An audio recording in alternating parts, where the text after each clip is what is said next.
Bismillahirrahmanirrahim. Assalamualaikum warahmatullahi wabarakatuh. Bismillah, walhamdulillah, wassalatu wassalamu ala rasulillah, Muhammad ibni Abdillah, wala hawla wala quwata illa billah. Allahumma aftah lana hikmatak, wa anshur alayna rahmatak, min khazaini rahmatik, ya arhamar rahimin. Rabbi shrah li sadri wa yassir li amri wahlul 'uqdatam min lisani yafqahu qawli. Yang terhormat guru kita Al-Mukarram Ustadz Dr. Haji Nasiruddin Khalid MAG, juga yang terhormat Koordinator Tadabbur Quran Ibunda Hajah Tatim Muzaini, juga yang terhormat seluruh jamaah kajian Yashfa mengaji dan mengkaji yang insya Allah dimuliakan Allah. Alhamdulillah hari ini kita bertemu kembali di hari yang mulia, Jumat ya. Kita melanjutkan untuk mendengarkan tafsir Al-Quran. Insya Allah hari ini kita masuk kepada ayat 164 surat Al-A'raf. Salawat serta salam semoga selalu tercurahkan kepada Nabi kita, Nabi besar Muhammad Sallallahu Alaihi Wasallam, beserta keluarganya, para sahabat, para tabi'in, dan orang-orang yang istiqomah menjalankan sunnahnya. Semoga kita dan keluarga kita kelak mendapatkan syafaatnya di yaumil hisab. Amin ya Allah ya Rabbal Alamin. Baik, untuk keberkahan pertemuan kita, mari sama-sama kita buka dengan bacakan Ummul Quran suratul Fatihah. Ala hadhihi niyyah al-Fatihah. A'udzu billahi minasyaitonir rajim. Bismillahirrahmanirrahim. Alhamdulillahi rabbil alamin arrahmanir rahim maliki yaumiddin. Iyyaka na'budu wa iyyaka nasta'in. Ihdinas siratal mustaqim. Siratal ladzina an'amta 'alaihim ghairil maghdubi 'alaihim waladdallin. Amin, amin ya Allah ya Rabbal Alamin.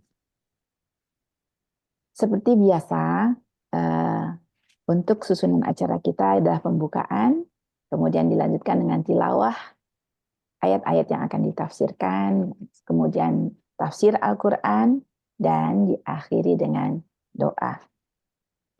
Insya Allah hari ini adalah hari terakhir dalam edisi Ramadan untuk kajian Yashfa mengaji dan mengkaji. Insya Allah nanti kita lanjutkan kembali seperti biasa rutin setiap bulannya di minggu pertama setiap Jumat. Baik Bapak Ibu sekalian, mari kita dengarkan lantunan ayat-ayat suci Al-Quran, Quran Surah Al-A'raf, ayat 164 sampai dengan ayat 170, insya Allah. Kali ini akan dibacakan oleh Ustadzah Nuryani. Baik, kepada yang terhormat Ustadzah Nuryani, dipersilakan. Tafadhali Ustadzah. Bismillahirrahmanirrahim. Assalamualaikum warahmatullahi wabarakatuh. Waalaikumsalam warahmatullahi wabarakatuh. A'udzu billahi minasy syaithanir rajim.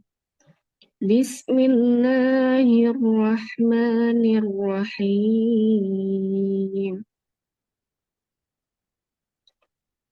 Wa idh qalat ummatum minhum lima ta'izuna qawma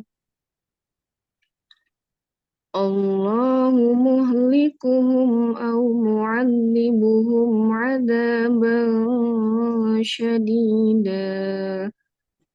Qalu ma'dziratan ila rabbikum wa la'allahum yattaqun. Falamma nasu ma dzukkiru bihi anjayna alladhina yanhauna 'anis الذين ينهون عن السوء وأخذنا الذين ظلموا بعيد بعذاب بئيس بما كانوا يفسقون فلما عتوا عما نهوا عنه قلنا لهم كونوا قردة خاسئين وإذ تأذن ربك ليبعثن عليهم إلى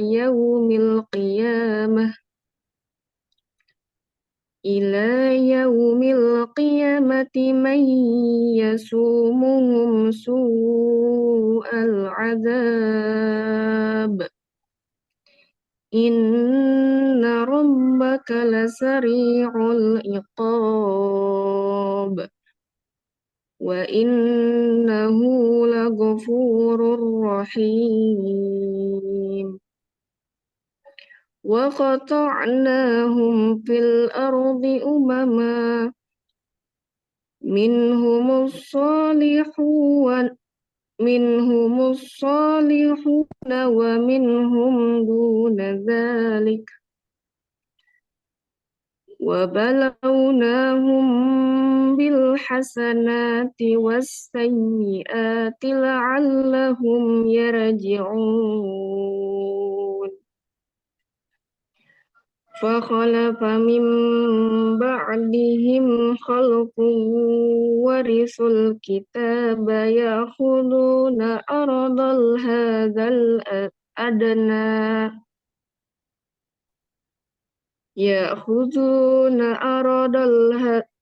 هذا الأدنى ويقولون سيغفر لنا وإن يأتهم أرض مثله يأخذوه ألم يؤخذ عليهم ميثاق الكتاب ألا يقولوا على الله إلا الحق ودرسوا ما فيه والدار الآخرة خير للذين يتقون أفلا تعقلون والذين يمسكون بالكتاب وأقاموا الصلاة إنا لا نضيع أجر المصلحين صدق الله العظيم. Assalamualaikum warahmatullahi wabarakatuh. Waalaikumsalam warahmatullahi wabarakatuh.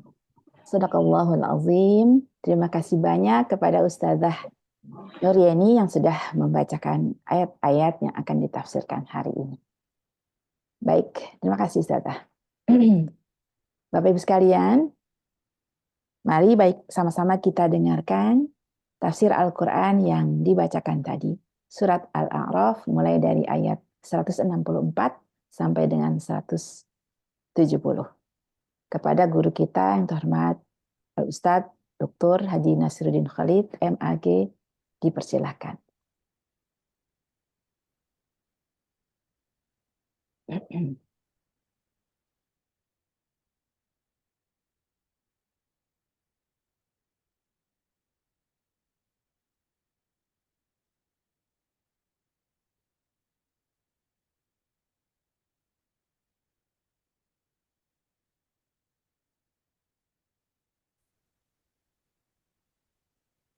Bismillahirrahmanirrahim. Assalamualaikum warahmatullahi wabarakatuh. Waalaikumsalam warahmatullahi Innal wabarakatuh. hamdalillah wassalatu wassalamu ala Rasulillah wa ala alihi wa ashabihi wa man ittaba'ahu wa mawala. Asyhadu an la ilaha illallah wahdahu la syarika lah wa asyhadu anna nabiyyana Muhammadan abduhu wa rasuluh. Allahumma shalli wa sallim wa barik ala sayyidina Muhammadin wa ala alihi wa sahbihi. وسلم تسليما كثيرا أما بعد أيها المستمعون الكرام أيها السادة والسيدات Bapak Ibu jamaah Yashfa mengaji dan mengkaji yang dirahmati Allah. Syukur kita kehadirat Allah Subhanahu wa taala atas segala limpahan karunia nikmat, nikmatul iman, nikmatul Islam, nikmat sehat, dan begitu banyak nikmat yang kita sadari maupun yang tidak kita sadari. Nikmat yang terhitung maupun yang luput dari hitungan kita. Amat begitu banyaknya nikmat. Oleh karenanya kesyukuran kita mestilah kesyukuran yang langgeng, yang continue, yang terus menerus. Karena sesungguhnya kesyukuran itu bermanfaat pada akhirnya untuk orang-orang yang bersyukur. Wa man syakara fa innama yashkuru nafsih. Siapa yang bersyukur, maka sesungguhnya kesyukuran itu akan kembali faidahnya, manfaatnya, kebaikannya untuk yang bersyukur. Maka bentuk kesyukuran kita kepada Allah SWT adalah mempergunakan semua apa yang Allah anugerahkan kepada diri kita, jasmani kita, harta kita, ilmu kita, apapun yang Allah anugerahkan kepada kita serahkan, kita manfaatkan, kita gunakan sebesar-besarnya dalam rangka meraih ridha Allah Subhanahu wa taala. Bukankah ridha Allah yang selalu dinanti, selalu dicari, selalu dituju oleh seorang mukmin? Tidak saja ia beribadah karena mengharapkan surganya Allah, tetapi lebih mendalam daripada itu. Hendaknya ibadah kita, sedekah kita, amalan-amalan kebaikan kita, tujuannya adalah ibtigha'an limardatillah, memperoleh ridha Allah Subhanahu wa taala. Salawat dan salam kepada baginda Nabi besar Muhammad sallallahu alaihi wasallam, pada para keluarga, sahabat, para tabi'in dan orang-orang yang senantiasa mengikuti sunnahnya. Semoga kita dikelompokkan, dimasukkan dan digolongkan ke dalam bagian daripada umatnya Nabi besar Muhammad sallallahu alaihi wasallam yang telah dipersamakan dengan beliau, maka mendapatkan syafaatnya dari beliau. Alangkah bahagianya, alangkah beruntungnya orang-orang yang telah mendapatkan syafaat dari baginda Nabi besar Muhammad sallallahu alaihi wasallam. Dengan salawat yang kita baca, dengan senantiasa mengungkapkan salawat dan salam kita kepada beliau, maka semoga itu wasilah, cara, jembatan mendapatkan syafaat dari baginda Nabi besar Muhammad sallallahu alaihi wasallam. Bapak Ibu yang muliakan, tidak terasa, alhamdulillah perjumpaan kita di dalam kajian Yashfa mengaji dan mengkaji sampai pada episode terakhir di bulan Ramadan, yakni di hari ini, di hari Jumat. Dan kita sampailah pada surah Al-A'raf pada ayat 164 yang akan berakhir pada ayat 170.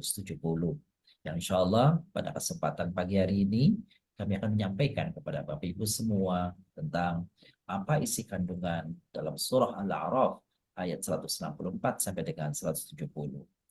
Yang sesungguhnya masih merupakan rangkaian keberlanjutan dari ayat-ayat yang beberapa kali pertemuan yang lalu kita telah sampaikan, yakni masih berkisar tentang Nabi Musa alaihissalam bersama umatnya.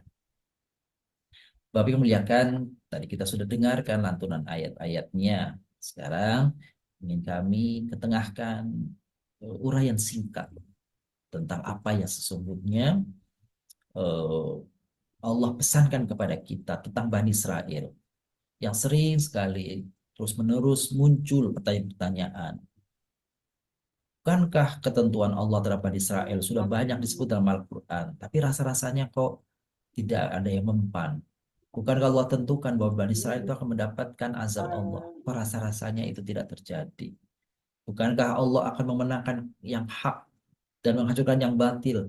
Tapi kok rasa-rasanya itu belum juga terwujud. Sekiranya yang tepat kalimatnya adalah belum, bukanlah tidak. Karena apa yang dijanjikan Allah tidak mungkin itu lepas atau tidak mungkin Allah menyalahi janjinya. Innallaha la yukhliful mi'ad. Sesungguhnya Allah tidak akan menyalahi janjinya. Hadirin yang kami muliakan, mari kita awali dengan ayat ke-164.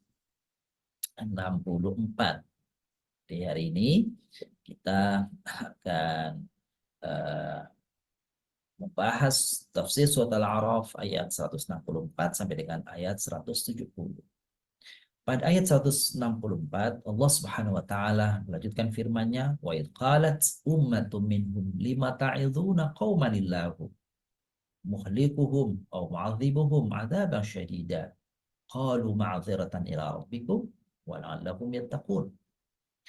Dan ingatlah ketika satu golongan daripada kelompok orang-orang Bani Israel mengatakan kepada kelompok yang lainnya, "Mengapa kamu menasihati kaum yang akan dibinasakan oleh Allah atau diazab oleh Allah dengan azab yang sangat keras?" Maka kelompok yang menasihati itu menyampaikan jawabannya bahwa ya inilah alasan, inilah cara kita untuk nanti kelak menyampaikan kepada Allah Subhanahu wa taala bahwa kita sudah menyampaikan agar mereka mengikuti apa yang kita sarankan, apa yang kita sampaikan, apa yang kita nasihatkan. Bapak yang muliakan, Allah Subhanahu wa taala menghadirkan Bani Israel di dunia, dan nanti di ayat-ayat yang akan kita bahas kali ini itu tidak serta-merta bahwa semua kelompok Bani Israel itu kelompok orang-orang yang durhaka. Selalu ada. Bukankah Allah menghadirkan sesuatu itu berpasangan, yang baik dan yang buruk, kan itu ya, yang gelap dan yang terang dan seterusnya. Begitupun tergambar dalam ayat ini. Idh qalat ummatum minhum. Dan ingatlah ketika sekelompok di antara Bani Israel itu menyampaikan menyampaikan peringatan kepada kelompok yang lainnya, dan orang yang menyampaikan peringatan itu diberitahu. Untuk apa kamu memberitahu kepada kelompok yang gak mau dengar nasihat? Lalu orang yang diberitahu atau diingatkan agar tidak perlu memberi nasihat tadi menyampaikan jawabannya, ini tetap harus kami lakukan, sebab tugas kami adalah mengingatkan. Adapun setelah itu adalah kita serahkan kepada Allah Subhanahu wa taala. Seperti itu. Karena nanti setiap kita akan dimintai pertanggungjawaban itu di hadapan Allah Subhanahu wa taala. Setiap kita nanti akan dimintai pertanggungjawaban di hadapan Allah Subhanahu wa taala. Apakah kita menjadi orang-orang yang peduli kepada sesama, kepada lingkungan? Nabi Shallallahu alaihi wasallam mengingatkan kepada kita, "Man ra'a minkum mungkaran," siapa saja di antara kalian yang melihat kemungkaran, maka lakukan 3 pilihan perbuatan ini, sikap tindakan untuk menghalau, untuk menghentikan daripada kemungkaran itu. Yang pertama, falyughayyirhu biyadihi. Hendaklah dia merubahnya atau menafikannya atau menghilangkan kemungkaran itu. Yang pertama adalah biyadihi, dengan tangannya. Fa illam yastati', jika ternyata dia tidak memiliki kemampuan, tidak memiliki kekuasaan, tidak memiliki kekuatan, maka yang dilakukan adalah tahap yang kedua, babilisanihi, maka lakukan untuk mencegah kemungkaran itu adalah dengan lisan kita. Menasehati mereka, menyampaikan berita kepada mereka tentang akan datangnya siksa, azab, ataupun murka Allah, ataupun apa bentuknya kepada orang-orang yang durhaka. Kita ingatkan mereka, kita sadarkan mereka. Kita berikan kabar gembira sekaligus ancaman kepada mereka. Kabar gembira kepada orang yang taat, ancaman kepada orang-orang yang durhaka. Dan yang ketiga, ketika yang pertama nggak mampu dilakukan karena tidak memiliki power, kekuatan, ketokohan, jabatan, kekuasaan, oke, maka lakukan yang kedua. Dengan lidah kita, lisan kita, ya, ucapan kita, nasihat kita. Pada taraf ini, jika kita tidak mampu melakukan, maka ada tahapan yang ketiga, yang minimal mesti kita lakukan, tidak boleh tidak. Fabiqalbihi, itu dengan hati. Maksudnya apa dengan hati? Paling tidak kita membenci kemungkaran itu. Jangan sampai kita diam membiarkan, setuju, tandanya setuju atas kemungkaran itu. Kalau kita lakukan yang ketiga, itu masih baik. Kenapa? Karena masih ada berarti penolakan pada hati kita, pada diri kita. Meskipun itu disebut dalam hadis, kelompok yang ketiga ini, golongan yang ketiga ini, bahwa ad'aful iman, itu bukti bahwasanya dia memiliki iman yang lemah. Tetapi masih baiklah iman yang lemah daripada orang yang tidak melakukan tiga daripada pilihan ini. Melakukan dan kekuasaan, padahal dia punya kekuasaan, tidak dilakukan. Ketika dia mampu menasihati, tidak juga dilakukan. Hati pun tidak menolaknya, bahkan tidak benci dengan perbuatan buruknya, bahkan seolah-olah menyetujui perbuatan buruknya itu. Apalah artinya, apalah di mana letaknya lalu iman itu? Di mana sisi iman itu? Kalau poin yang ketiga saja dia tidak miliki, tidak ada rasa benci. Ada rasa benci dalam hati itu, padahal tandanya bahwa orang kemampuan iman yang paling rendah terhadap sikap untuk memberantas, untuk menghilangkan kemungkaran. Paling tidak itu, jangan sampai tidak. Sebab kalau tidak, berarti apakah pertanyaannya, apakah masih ada iman dalam hatinya? Sesungguhnya itu Bapak muliakan kepada kita semuanya. Diingatkan, batasan kita adalah mengingatkan semampu yang kita bisa lakukan. Paling tidak kita doakan orang-orang yang melakukan keburukan itu, yang berada di sekitar kita, wilayah kita, agar Allah berikan hidayah kepada mereka, agar Allah hilangkan keburukan dalam hati mereka, dan seterusnya. Itu bagian daripada apa yang bisa kita lakukan. Falamma nasu ma dzukiru bihi anjayna alladziina yanhauna 'anis su' wa akhadna alladziina dzalamu bi'adzabin ba'is bima kanu yafsukun. Dan tatkala mereka lupa terhadap apa yang telah diingatkan kepada mereka, anjayna, ya, melupakan kepada apa yang diperingatkan oleh mereka kepada mereka, ya, untuk tidak berbuat buruk.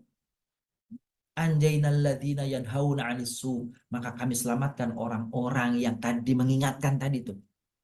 Jadi kalau orang-orang yang tadi melupakan nasihat tadi lalu diadab oleh Allah, maka orang-orang yang memperingatkannya, kata Allah, akan kami selamatkan ini dia. Kami selamatkan. Menyelamatkan itu banyak Bapak Ibu yang kemuliakan bentuknya. Bisa jadi menyelamatkan secara fisik, dia tidak terkena azab. Dia tidak terkena efek akibat daripada keburukan mereka, azab yang Allah timpakan, keburukan yang ada dalam masyarakat itu. Boleh jadi itu yang pertama. Tapi boleh jadi diselamatkannya mereka dari azab. Boleh jadi mereka secara fisik terkena azab itu. Tetapi paling tidak apa? Nama baiknya, penghormatan kepadanya, pengagungan kepadanya, diingati oleh orang-orang lain tentang jasa-jasa baiknya. Itu boleh jadi juga bagian daripada bagaimana cara Allah menyelamatkan orang ini. Sehingga ada kelompok tertentu yang mungkin terkena kesulitan, tetapi kelompok-kelompok yang diselamatkan oleh Allah tetap dikenang kebaikan-kebaikannya.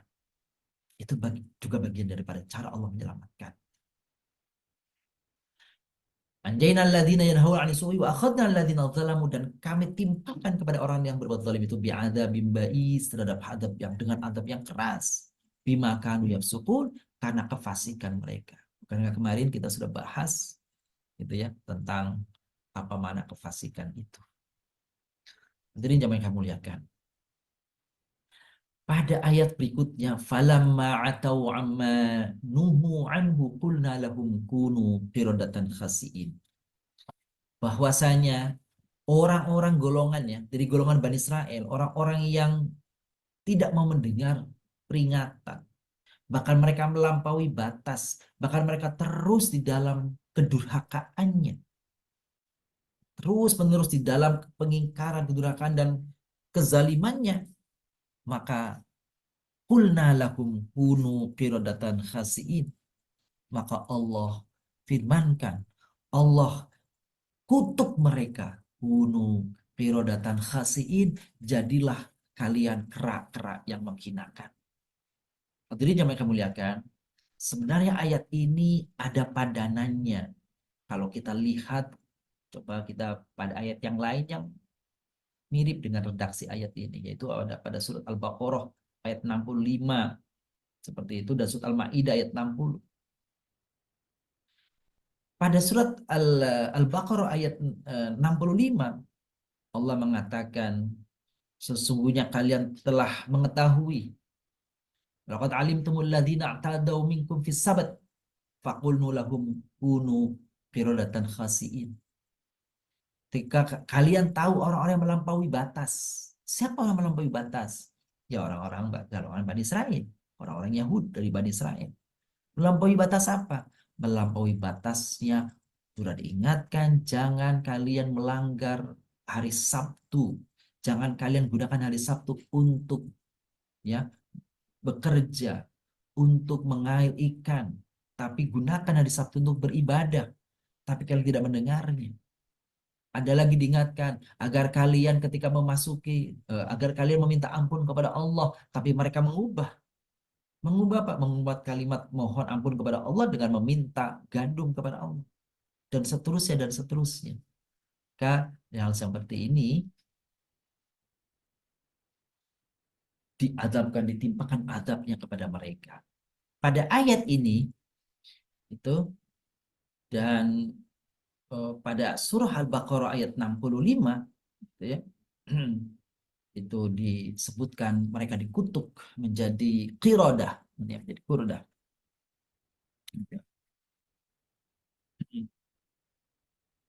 Bahkan pada ayat Al-Maidah ayat 60 ya, bukan dilaknat sebagai qirodah saja. Qirodah itu jamak dari kirat, artinya kera, tapi dilaknat menjadi khanazir, menjadi babi. Bapak Ibu muliakan, dua ungkapan atau dua kutukan di dalam Al-Quran ini memang dikenal dalam kitab-kitab suci mereka juga. Bahwa memang ada, memang pendapat ulama mengatakan apakah kutukan ini nyata ataukah tidak nyata, ataukah sifatnya adalah majazi, nggak hakiki. Baik, para ulama berbeda pendapat tentang hal ini. Ada dua golongan. Golongan pertama mengatakan memang mereka dikutuk, mereka menjadi kera-kera dan mereka menjadi babi. Berubah wujudnya, berubah hakikatnya, manusianya berubah menjadi hewan yang menghinakan tadi. Itu pendapat yang pertama. Pendapat yang kedua mengatakan ketika mereka dikutuk menjadi babi, mereka dikutuk menjadi kera, itu tidak berwujud kera dan babi hakiki sebagai hewan. Tetapi yang dikutukkan kepada mereka adalah berubahnya sikap dan perilaku mereka seperti dua hewan ini. Pernah kami sampaikan dalam pertemuan-pertemuan sebelumnya bahwa apa sih apa namanya gambaran ya? Apa sih gambaran dari kera gitu ya? Dari kera dan babi, sifat dari kera dan babi itu seperti apa sih kan gitu? Nah, gambaran dari sifat kera dan babi itu ada pertama, Bapak Ibu muliakan, kera dan babi itu tidak memiliki rasa kera dulu ya, tidak memiliki rasa malu. Memang sih semua hewan tidak memiliki rasa malu, tetapi dua makhluk ini, dua hewan ini luar biasa. Mereka kemana-mana gitu ya, terutama kera itu menjelmakan apa tuh? Menjelmakan auratnya, menampakkan auratnya. Bukankah di antara hewan-hewan yang lain, kera itulah yang senantiasa menampakkan auratnya? Ya, duduk dengan mengumbar auratnya. Itu yang pertama. Lalu yang kedua, apa sifat daripada kera itu? Sifat yang dikenal dari kera itu adalah rakus. Lihat, bagaimana kalau seorang datang ke kebun binatang, membawa makanan, melemparkan kacang, melemparkan pisang, gitu, maka kera yang mendapatkan itu makanan tadi, apakah kacang, apakah pisang, lihat apa yang terjadi. Mereka akan ambil itu dengan tangan kanannya, dia terima dengan tangan kirinya, dia pegang dengan kakinya, dia tidak pedulikan kanan kirinya, padahal dia sudah memiliki semua yang ada di tangan kanan kiri, di kaki, di mulut, tapi mereka tidak akan puas. Mereka akan terus meminta, bahkan menghalau teman yang lainnya agar demi apa? Demi kepentingan dirinya. Jadi yang dikenal dari kera dalam sikap ini egois, kan gitu, hedonis, tak peduli dengan yang lain, dengan temannya, dengan keluarganya, dengan saudaranya, dengan lingkungannya. Ya. Yang penting diri, individualis, diri mereka sendiri penting. Apa sifat yang dikenal ya dari babi itu? Menurut penelitian, orang mengatakan di antara hewan-hewan yang lain, babilah yang tidak memiliki rasa apa? Rasa jealous. Jealous ya. Tidak memiliki rasa cemburu kepada pasangannya. Pasangannya di depan dirinya itu gitu ya, didekati oleh babi yang lain, jantan yang lain. Dia tidak memiliki rasa jealous.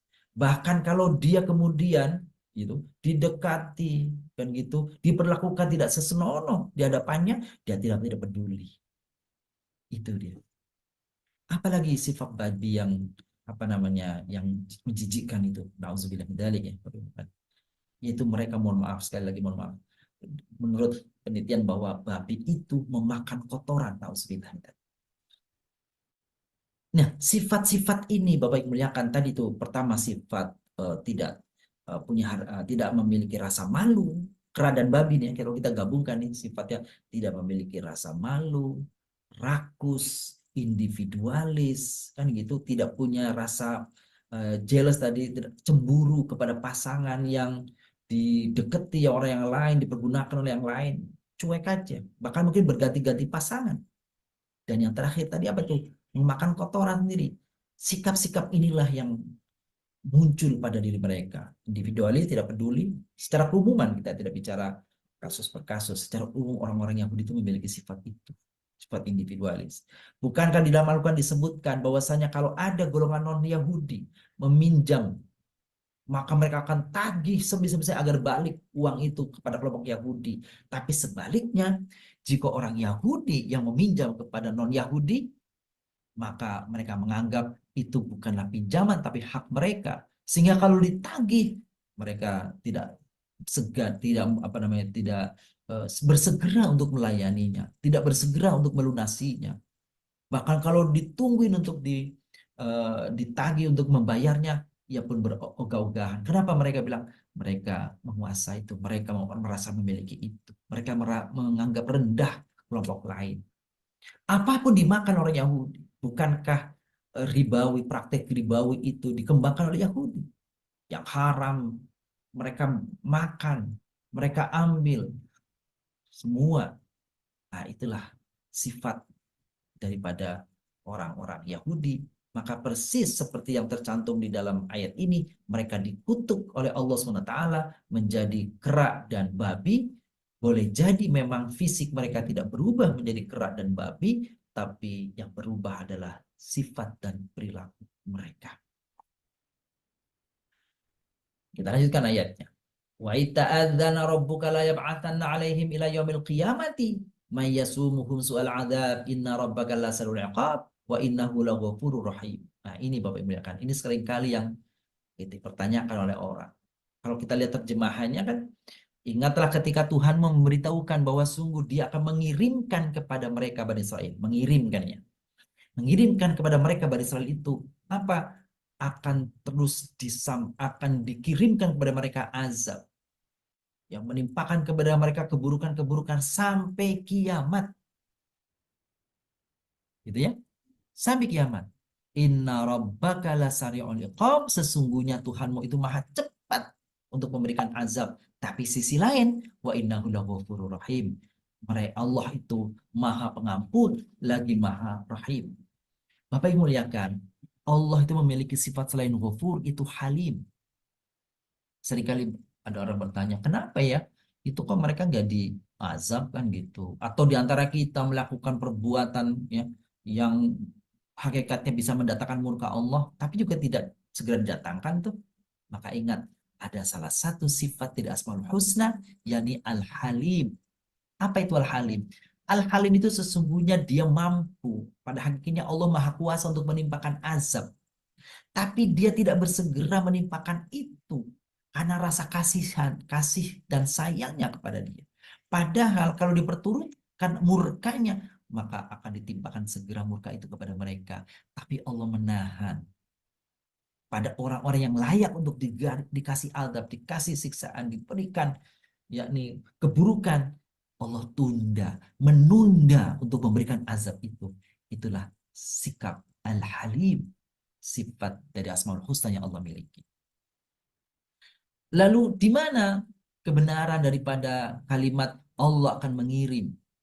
Kata-kata mengirim tadi, ulama gali, ulama bahas, kenapa tidak Allah tetapkan atas mereka sampai kiamat itu akan diberikan azab, akan terus ditimpakan azab. Nah, kata-kata layam athana itu artinya kan mengirim. Sama seperti kalau Bapak, Ibu mengirim paket, maka antara paket yang dikirim sampai ke dengan tempat yang dituju bukan ada jeda waktu. Nah, jeda waktu itu yang menunjukkan bahwasanya memang adab yang Allah turunkan kepada Bani Israel itu tidak selalu terus-menerus. Ada rentang, ada jeda waktunya. Para ulama, salah satunya misalnya Muhammad Shaltut, seorang rektor Al-Azhar, seperti yang dikutip di dalam kitab tafsir Pak Prof. Quraish Shihab, menyebut sekian banyak azab yang telah Allah turunkan kepada Bani Israel sejak dari zaman, bisa disebut oleh beliau, yang dicatat oleh beliau, Syekh, maksud saya adalah Syekh Muhammad, Syekh Tantawi ya, Syekh Tantawi. Pertama, kata Syekh Tantawi, ketika Nabi Sulaiman telah wafat pada tahun 975 sebelum Masehi, 975 sebelum Masehi. Ketika Nabiullah Sulaiman alaihissalam wafat, maka 12 asbab tadi yang kita sebut kemarin itu, 12 kelompok orang-orang Bani Israel itu terbelah menjadi 2 kelompok besar. 10 kelompok membuat kerajaan di daerah namanya Samairah atau Samirah orang nyebutnya. Dan 2 kelompok sisanya, yaitu kelompok Yehuza dan kelompok Bunyamin, itu berada di Yerusalem, membuat kerajaan. Jadi mereka terpecah jadi 2 kelompok. Dan ternyata 2 kelompok besar ini terus-menerus mereka berperang satu dengan yang lain, saling membunuh. Saling membunuh. Gitu ya. Kelompok yang kedua ini kelompok Yehuza, ya, yang kelompok Yahudi tadi, yang sesungguhnya di dalamnya ada Benyamin, ada keturunan Benyamin, mereka membuat kerajaan di daerah Yerusalem. Dan apa yang terjadi?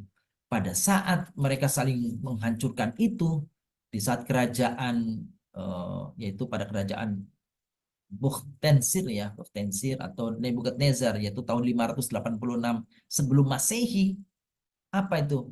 Maka mereka dibunuh gitu ya.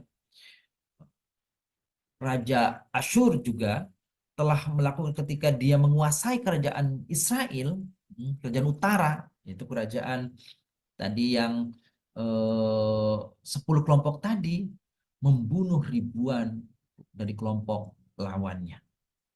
Itu bukti bahwasanya memang caranya Allah memberikan adabnya kepada mereka dengan cara saling membunuh.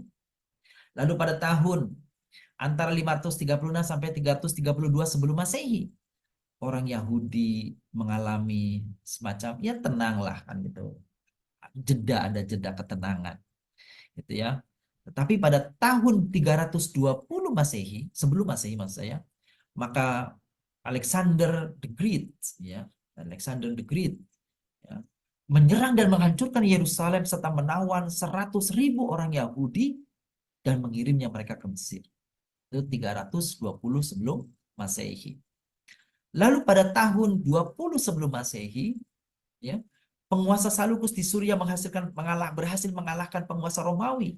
Dan dengan demikian orang-orang Yahudi yang sebelumnya dikuasai oleh Romawi berpindah, ya, mereka di bawah kekuasaan Salukus. Pada masa ini orang Yahudi mendapatkan siksaan yang luar biasa. Mereka dituduh akan memberontak. Dan yang paling menonjollah darah, yaitu Antiochus, yaitu Antiochia, pada tahun 170 sampai dengan 168 sebelum Masehi, dia membunuh sekitar 40.000 orang Yahudi hanya dalam 3 hari. Dan sisanya memaksa mereka untuk meninggalkan agama Yahudi. Lalu kemudian pada tahun 63 sebelum Masehi, penguasa Romawi menyerang Yerusalem dan mendudukinya sampai 614 Masehi. Jadi dari mulai 63 sebelum Masehi sampai 614 Masehi. Itu Nabi Muhammad sudah ada di situ ya. Pada masa itu orang-orang Yahudi seringkali berusaha memberontak tetapi selalu gagal. Dan setiap pemberontakan mereka selalu disiksa dan dibunuh, diperbudak dan diusir.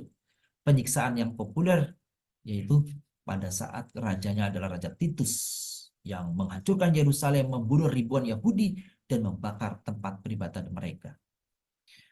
Lalu kemudian pada masa kekuasaan Islam, pada masa Rasulullah SAW menjadi hijrah ke Madinah, bukankah kita membaca dalam Sirah Nabawiyah ada 3 kelompok besar Yahudi, Banu Qainuqa, Bani Nadir, Banu Quraidah, dan ketiga-tiganya ternyata sebagian diusir dan ada kelompok yang dibunuh oleh Nabi, oleh umat Islam karena pengkhianatan mereka. Itu pun bagian daripada azab yang diterima mereka atas keburukan mereka. Lalu pada zaman modern, pada tahun 1332,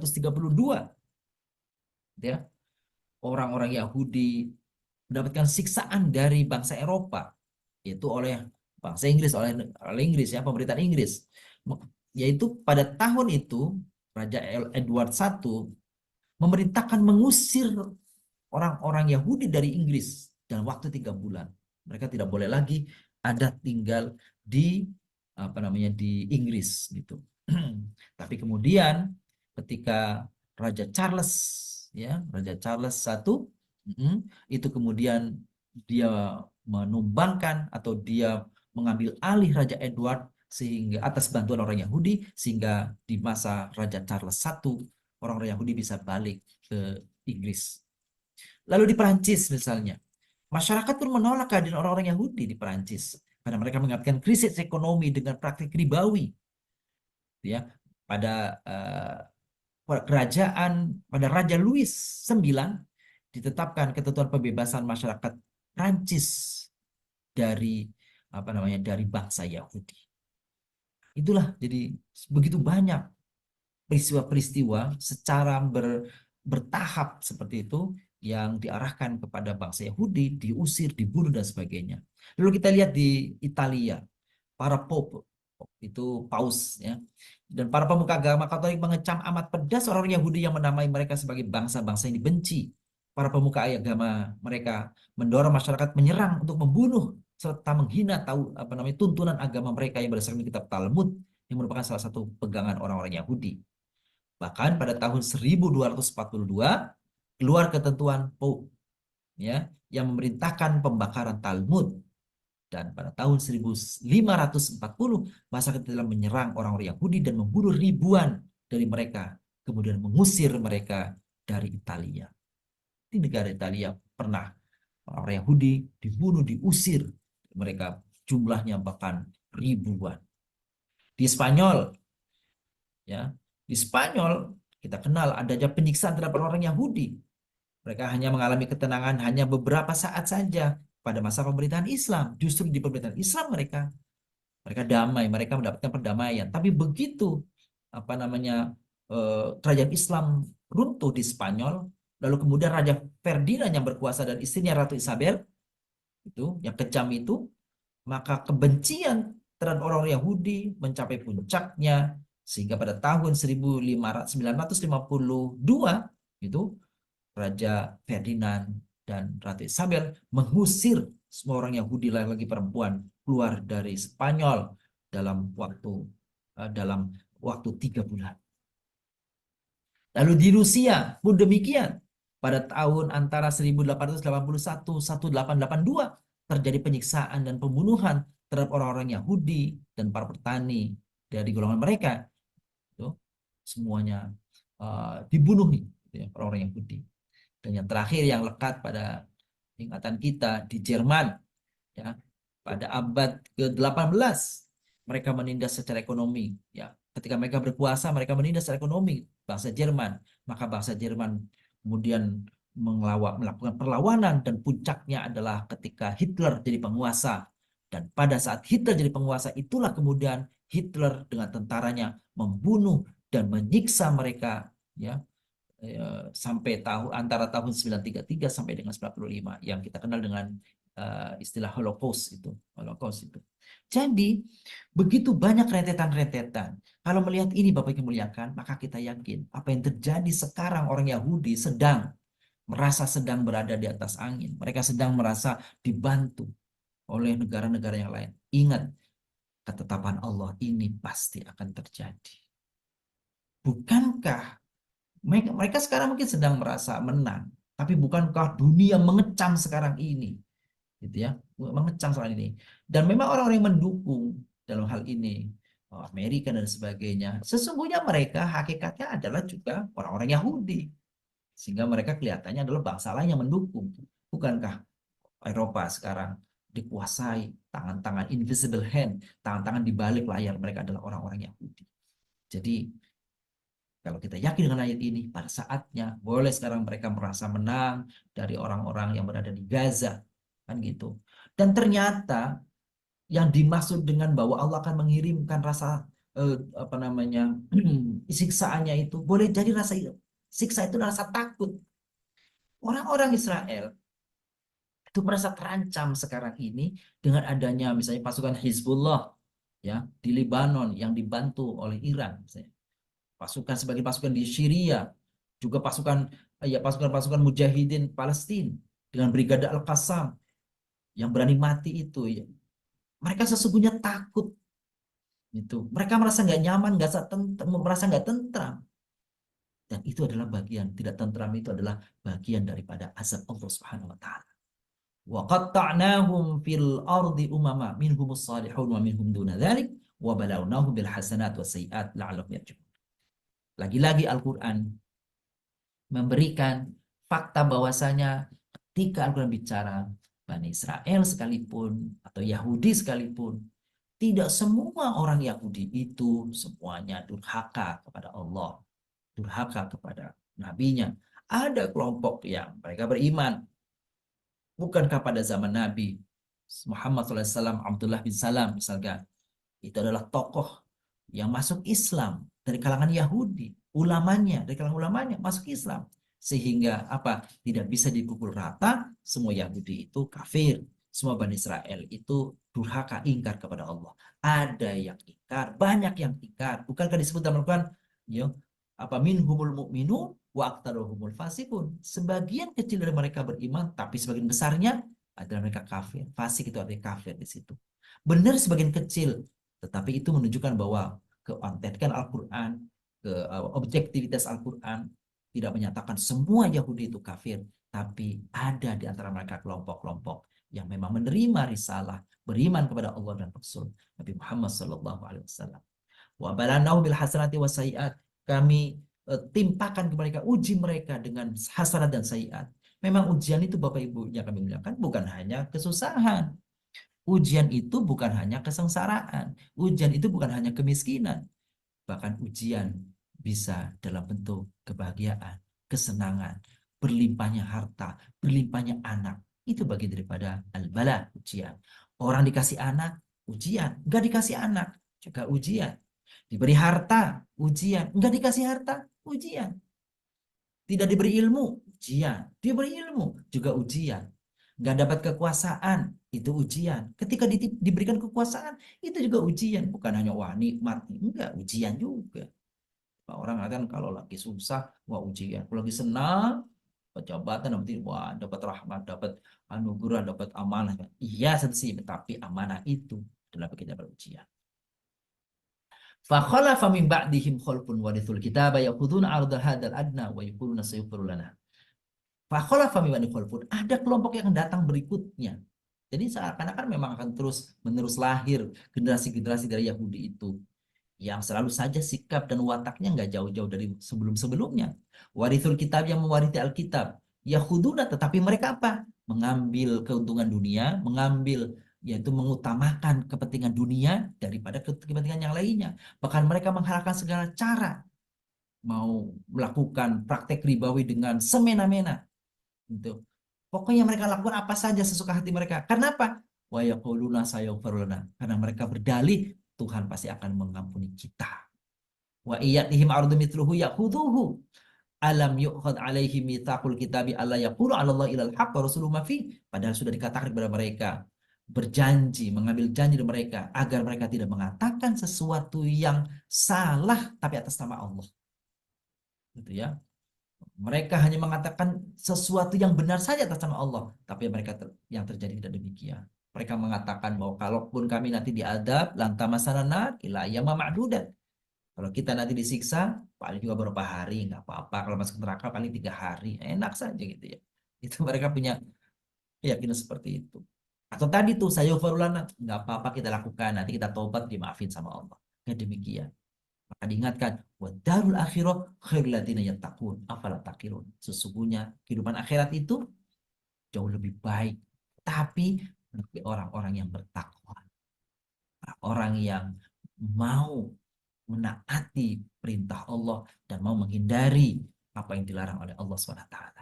Terakhir, pada pertemuan kita kali ini, siapa orang-orang yang akan dihindarkan oleh Allah dari adab tadi? Siapa yang orang-orang yang tadi disebutkan apa namanya akan mendapatkan kebaikan tadi? Ya, orang yang bertakwa tadi. Siapa? Alladzina yumasikuna bil kitabi wa aqamus shalah. Inna lanudhi'u ajral muslihin. Dan orang-orang yang berpegang teguh pada Alkitab, kalau orang Yahudi, pada Al-Quran, kalau orang mukmin, memegangi Alkitab sebagai pondasi, sebagai jalan hidup mereka, wa qamus shalah, dan mereka mendirikan sholat. Jadi kalau menurut ayat ini, sholat telah dilakukan oleh umat-umat yang terdahulu, meskipun tata cara sholatnya berbeda dari yang kita lakukan. Ulama yang mengatakan bahwa tata cara salat yang orang muslim lakukan itu sempurna dari sisi semua gerakan. Sebab apa? Ada orang yang dulu, orang yang sholat caranya adalah sujud saja. Ada yang caranya adalah menunduk saja. Ada yang caranya adalah berdiri saja. Maka di dalam sholatnya yang dibawa, disyariatkan oleh Nabi besar Muhammad SAW, maka semuanya diramu, semuanya digabung. Lengkap ibadah sholat itu udah mulai berdiri, ruku, sujud, semuanya ada. Inna, kami, kata Allah, kami itu berarti bukan hanya Allah. Siapa? Malaikat. Siapa? Orang-orang yang berada di sekitarnya. La nudhi'u ajral muslihin, tidak akan menyia-nyiakan, tidak menghilangkan ya apa aktivitas kebaikan orang-orang yang telah membuat kebaikan. Artinya apa? Orang kalau kita berbuat baik, siapa saja orang yang berbuat baik kepada lingkungannya, maka lingkungannya akan mengapresiasi perbuatan baiknya, menghormati, menghargai apa yang dilakukan kebaikan itu. Itulah janji Allah mengatakan, inna, kami, ya Allah ya malaikat, ya masyarakat, akan apa? Akan mengapresiasi, akan membalas kebaikan itu dengan kebaikan yang bisa dilakukan untuk urusan dunia. Bapak Ibu muliakan, demikian pesan uraian singkat terhadap ayat-ayat dalam Al-Quran 164 Al-A'raf sampai dengan 170 masih berbicara tentang bagaimana sikap-sikap orang Yahudi, ketaatan mereka pada ajaran nabinya dan janji Allah terhadap mereka. Mudah-mudahan dengan apa yang kita baca, dari ayat-ayat yang kita baca selama perjalanan Ramadan ini, sekian kali pertemuan ini, mudah-mudahan membawa kebaikan bagi kita semuanya, dan melalui Al-Quran kita mengetahui janji-janji Allah SWT dan pembuktian-pembuktian Allah SWT terhadap apa yang sudah terjadi khususnya pada kalangan orang-orang Yahudi. Bukankah Al-Quran sebagai hudan, sebagai petunjuk, sebagai informasi bagi kita tentang umat yang terdahulu dan juga janji-janji Allah di masa depan. Dan kami ucapkan terima kasih kepada semua Bapak Ibu yang kami muliakan, yang senantiasa hadir pada kajian Yoshfa mengaji dan mengkaji, khususnya di bulan Ramadan ini. Dan insya Allah kita akan lanjutkan kegiatan Yoshfa mengaji dan mengkaji ini pada setelah Ramadan ini di waktu yang sudah terjadwal, insya Allah. Demikian perjumpaan kita di pagi hari ini. Dan maaf jika selama perjalanan kajian Yoshfa mengaji dan mengkaji ini ada sesuatu yang kurang berkenan di hati Bapak Ibu semuanya. Semua yang baik datangnya dari Allah, yang keliru, yang khilaf karena kelemahan saya. Sini wa yakum bittaqwallah. Syukran ala ihtimamikum wa husni istima'ikum. Billahi taufiq wal hidayah wal afu minkum. Wassalamualaikum warahmatullahi wabarakatuh. Waalaikumsalam warahmatullahi wabarakatuh. Jazakallah khair Ustadz atas ilmu yang telah diberikan tentang isi kandungan dari surat Al-A'raf tadi. Insya Allah sekarang lebih terang lagi kita bahwa memang orang-orang Yahudi seperti apa yang telah Allah janjikan. Baik Bapak Ibu sekalian, seperti biasa, bila ada hal-hal nanti yang ingin tanyakan atau ada yang disampaikan, insya Allah nanti guru kita akan menjawabnya. Baik Ustadz, sebelum ada pertanyaan, saya menyampaikan sedikit informasi. Silakan Bapak Ibu sekalian, bagi ada hal-hal yang ingin ditanyakan, dipersiapkan. Baik, kembali saya akan informasikan bahwa kita hari ini akan melaksanakan rutin kegiatan Khatmil Quran di tiap bulannya. Insya Allah pada pukul 16 sore nanti. Insya Allah selesai di pukul 17 ya, karena kita akan persiapan untuk berbuka puasa. Kemudian selanjutnya juga bagi Bapak Ibu sekalian yang berminat untuk umroh, kembali saya mengingatkan bahwa Yasfa insya Allah akan mengadakan kegiatan umroh bersama guru kita, Al-Mukarram Ustadz Dr. Haji Nasruddin Khalid. Bagi yang berminat, silakan menghubungi guru kita. Dan juga bagi Bapak Ibu yang mungkin masih berniat untuk mengirimkan infaknya atau iftornya, kami masih membuka kesempatan bagi Bapak Ibu sekalian. Silakan menyalurkannya pada rekening Bank Syariah Indonesia atas nama Amal Sosial dan Duafa di rekening BSI nomor 999-830-8310. Dan terakhir, informasi yang ingin saya sampaikan bahwa pekan depan kita akan mengadakan kajian Qiyam Ramadan yang dilaksanakan mulai pukul 20.30 insya Allah setelah salat taraweh. Yang akan diisi oleh guru-guru kita. Guru-guru kita antara lain Kiai Haji Aminullah, Kiai Haji Bahrul Hikam, Kiai Haji Syatibi, dan Kiai Haji Anwar. Insya Allah untuk tanggal dan temanya telah kami share, dan insya Allah akan kami share per kegiatan. Baik, sekian informasi yang dapat saya sampaikan. Kami kembalikan kepada Bapak sekalian yang mungkin ada hal-hal yang ingin ditanyakan. Kami persilahkan untuk menghidupkan mikrofonnya.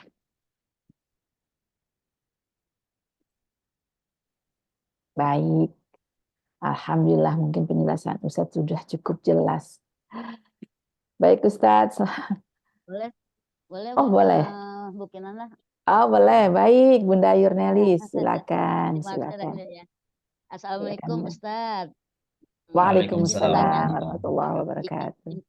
Ini berkenaan dengan saya 166 ini ya, sesuai dengan apakah bisa dikatakan kejadian yang dulu itu Yahudi juga sekarang juga ada Yahudi juga, Ustaz?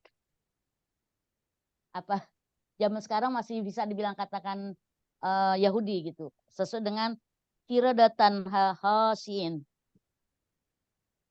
Itu Baik. aja. Bisa diterima ya Ustaz ya. Ya silakan. Baik, makasih Bunda Yunalis. Jadi kalau ditanya apakah Yahudi yang sekarang adalah juga keturunan dari Yahudi yang dahulu, jawabannya benar. Yahudi yang sekarang masih ada keturunan dari Yahudi yang dulu. Dari salah satu keturunan yang 12 tadi. Jadi cuma bercampur apakah dia keturunan Yehuda, apakah dia keturunan daripada Benyamin, apakah dia keturunan dari Levi, apa dia keturunan dari Daan, apa keturunan dari Lewan. Begitu banyak ya nama-nama anaknya daripada Nabi Yakub alaihissalam. Nafstur gitu ya, Yusuf termasuk. Nah, sekarang udah bercampur dan memang begitu beragam orang Yahudi yang sekarang ada itu, meskipun di Israel pernah saya katakan kemarin bahwa tidak semua orang warga Israel itu semuanya menyetujui apa yang dilakukan oleh Perdana Menterinya yang teroris itu sekarang tuh enggak semuanya setuju gitu ya. Saya coba iseng-iseng klik di itu ya, di Google itu, saya googling gitu, saya coba buka agama di Israel. agama-agama di Israel. Ternyata agama tertinggi itu pertama adalah agama Yahudi, pemeluk Yahudi di Israel nih penduduknya itu. Yang kedua itu yang saya temukan di situ itu adalah Islam. Jadi ternyata di Israel juga banyak orang Islam kan Oh, gitu ya. Tapi tidak tahu apakah yang Islam yang di situ adalah keturunan dalam artian mereka adalah imigran kah atau mereka misalnya pendatang kah atau apa. Tapi ternyata pemeluk Islam lebih banyak dari pemeluk Kristen itu di Israel ya gitu.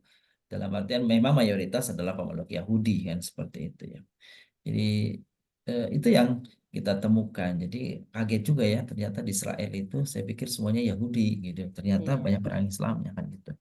Dan ibu-ibu bapak-bapak melihat itu ya ada beberapa hal yang unik, fakta unik tentang orang-orang Yahudi di Israel itu. Bapak Ibu kalau melihat tayangan atau pernah ke Yerusalem, bukan ke Yerusalem, mohon maaf, ke Masjidil Aqsa ya, ke apa namanya, ke Palestina, itu kan persis ada namanya tembok ratapan ya, tembok ratapan. Tembok ratapan itu letaknya berdampingan dengan Masjidil Aqsa, dibatasi tembok, maka di sebelahnya itu adalah tembok ratapan. Pernah saya tanya, eh, tembok ratapan itu apa namanya, apa fungsinya, terus siapa yang itu yang orang apa namanya nangis-nangis berdoa-doa itu yang di kepalanya ada batoknya itu tuh, peci batoknya itu tuh kan gitu ya. Kayak peci kecil di atas itu kan gitu. Oh, Jadi saya mendapatkan informasi itu yang saya bilang menarik juga informasinya. Jadi bapak-bapak ibu kan orang-orang Yahudi yang melakukan ratapan itu nggak semua orang Yahudi, Bapak Ibu. Semua orang Yahudi ternyata. Itu orang Yahudi yang memang terpilih di situ. Jadi golongan tertentu yang tugasnya hari-hari itu ya itu apa namanya itu ratap-ratap nangis-nangis, ratap-ratap di situ.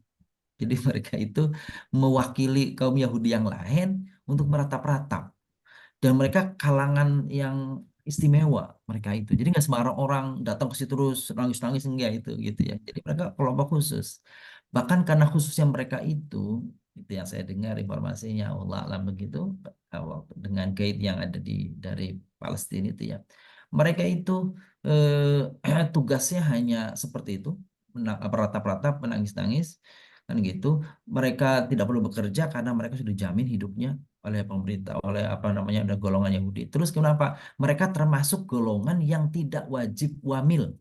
Semua orang Israel itu wajib militer.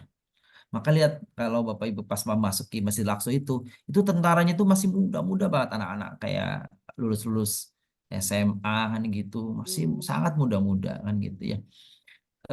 Ternyata mereka anak-anak yang sedang mengikuti wajib militer. Tetapi tadi para perintih tadi tuh para perintih atau orang yang nangis-nangis tadi tuh di tembok ratapan itu kepada mereka itu dibebaskan dari tanggung jawab kewajiban wajib militer mereka memang tugasnya pokoknya untuk nangis-nangis nangisnya tuh apa nangis itu meratapi meminta ampun kepada Allah karena apa karena orang katanya Masjidil Aqsa itu sendiri ya apa namanya bukan Masjidil Aqsa ya apa mereka ada eh, Kingdom Solomon itu yang ditenggelamkan di bumi atas dosa, atas kesalahan daripada tokoh-tokoh mereka.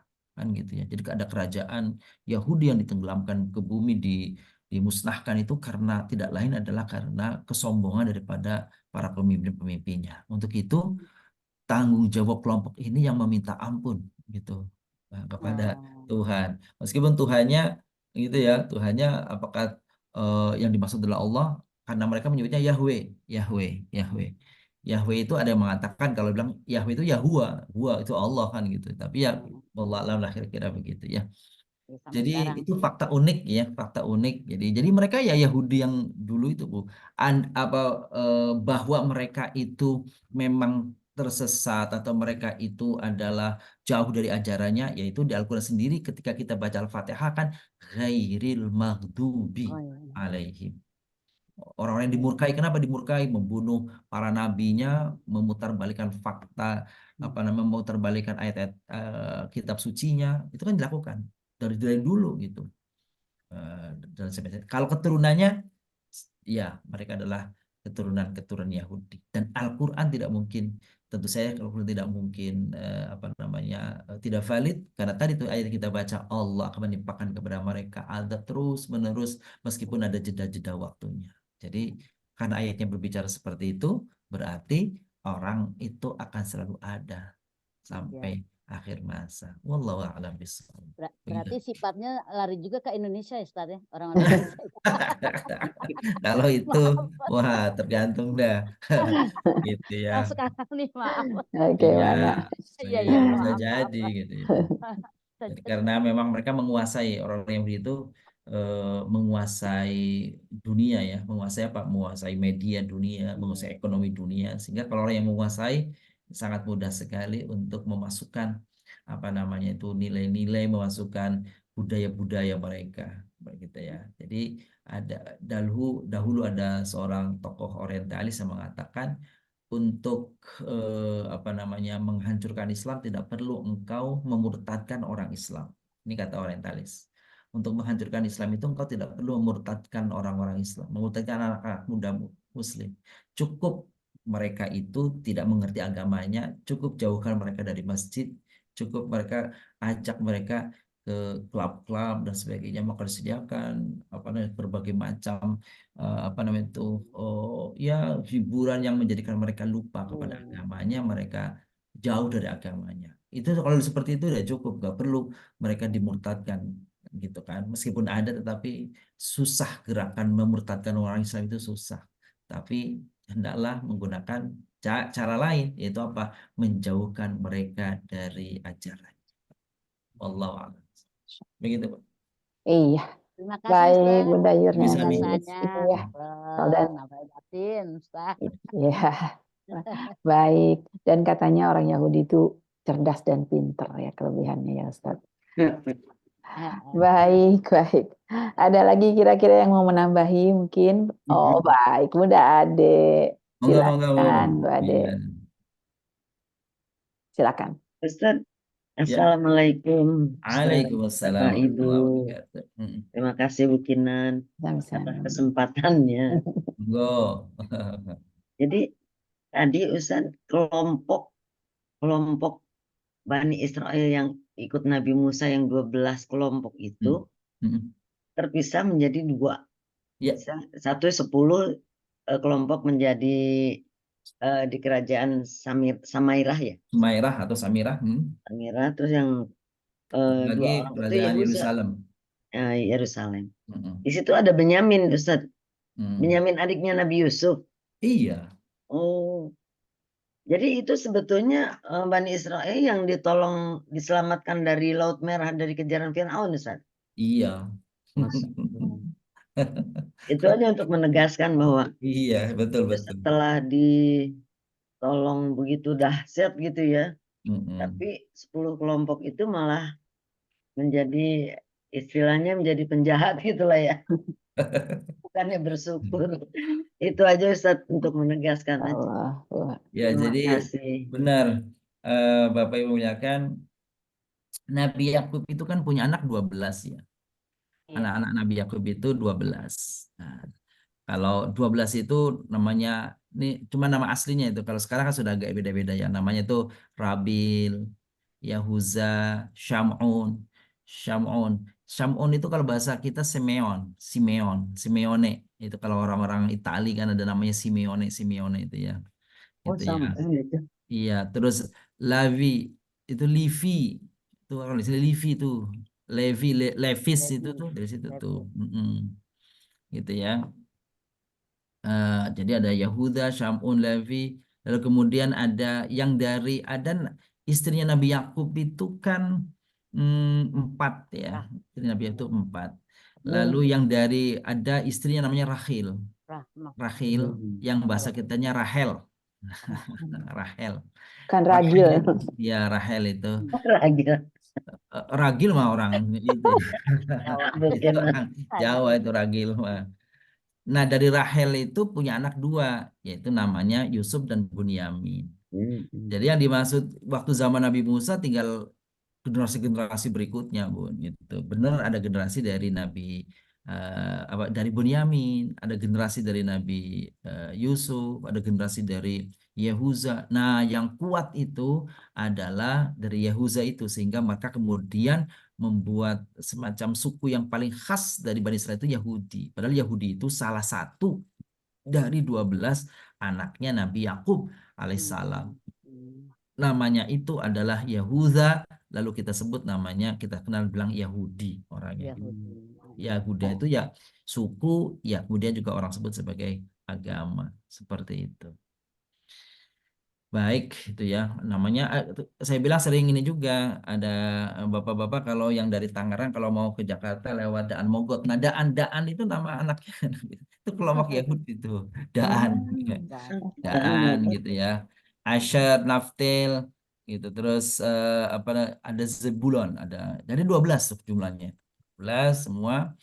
Dan sesungguhnya mereka waktu Nabi Yusuf alaihissalam itu jadi tokoh di Mesir, mereka itu datang ke Mesir dan akhirnya mereka tinggal lama di Mesir ya, gitu bersama ayahnya Nabi Allah Yakub alaihissalam. Dan itu disebutkan di dalam kisah Nabi Yusuf, di surat Yusuf itu apa itu? Anak teman-temannya, kakak-kakaknya yang 11 itu, 10 ya, 11 saat dengan Bunyamin, berarti kan 12 Nabi Yusuf. Itu tidak mengenali Nabi Yusuf kalau itu Yusuf. Karena Yusuf udah jadi penguasa. Jadi tahu kan Bapak Ibu kalau jadi penguasa itu rupanya udah berbeda kan gitu ya. Udah bersih, udah gizinya bagus dibanding mereka saudaranya yang di Palestina itu ya kurus, kering dan tukil sebagainya misalnya kira gitu. Jadi ngelihat Nabi Yusuf itu nggak kenal mereka. Nggak kenal.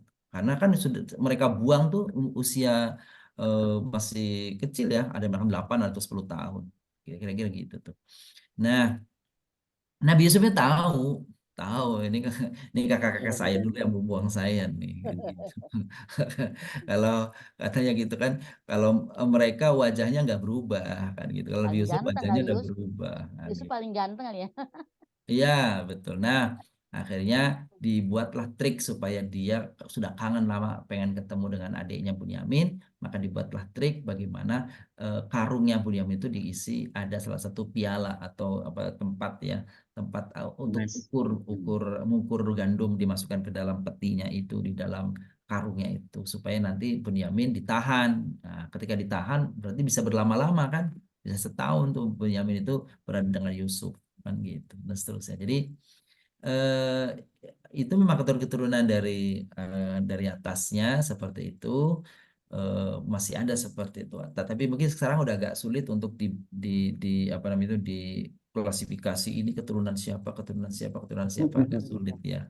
Itu sudah bercampur baur. Yang lebih dominan keturunan Yehuza.